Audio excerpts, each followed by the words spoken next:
আমি এখানে আলোচনা করব। গিয়ে দিন শেষে আমার ছোট্ট সন্তানকে দেখে আমি আমার আলোচনা নিজেই ভুলে যাব। আমি এখানে আলোচনা করব, আমার ওয়াইফের সাথে আমি ঠিকই আনন্দে আমি ঘুমাবো। আমি আলোচনা করব।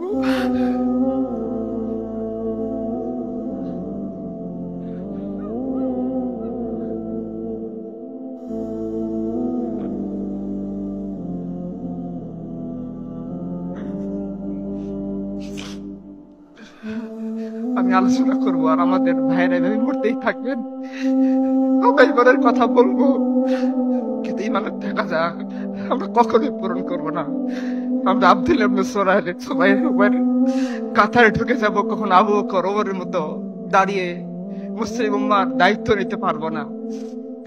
আমরা আমাদের আয়েশি জীবনটাকে পরিত্যাগ করে সে এক আল্লাহর দিকে ধাবিত হতে পারবো না, যে এক আল্লাহ আসমান এবং জমিন বানাইছেন, যে এক আল্লাহ আযাবের বাহিনীকে একাই পরাজিত করেছেন, যে আল্লাহ তার সাহাবায়ে কেরামের বাতাস লাগার মাধ্যমে হযরত বং পূর্ণভূমিকে ইসলামের আলো দ্বারা রঙিন করেছেন। আমরা হয়তো সে আল্লাহর দিকে ফিরে যেতে পারবো না। আমার খুব মনে পড়তেছে, একজন কবি খুব আক্ষেপ করে বলেছিলেন, দিল পে হাত রাখ সত সত দাস হ্যাঁ মুসলমান কা মতলব क्या, इश्क़ नबी नहीं सीने बिच पतरास ईमान का मतलब क्या, उसे हिंदुस्तानी ठीका से इतने जंग का मतलब क्या, जिसपे पाक दिन का इज्जत नहीं उस हजरत बंग का मतलब क्या।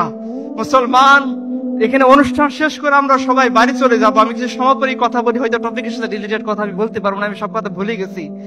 কারণ আমার পূর্ববর্তী সম্মানিত বক্তার প্রত্যেকটা কথা আমার দিলের ভিতরে লাগতেছিল। আমার মনে হচ্ছিল আমি হচ্ছি সেই লাস্ট মুনাফিক, যে হয়তো যখন এই কাফেলা এখান থেকে রওনা হবে, আমি তখন আমার ওয়াইফের মহব্বতে আমার বিছানা আঁকড়ে ধরে থাকবো।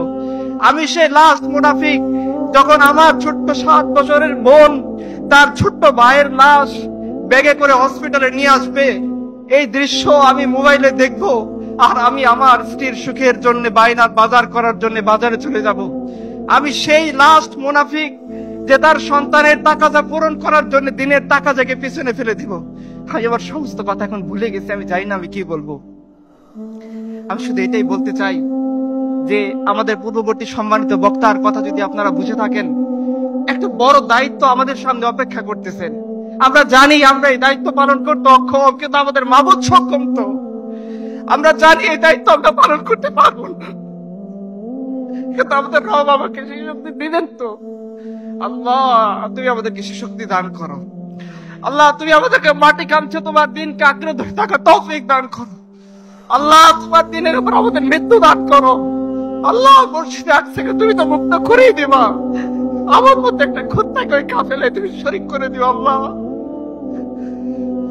আল্লাহ তুমি রহম করো।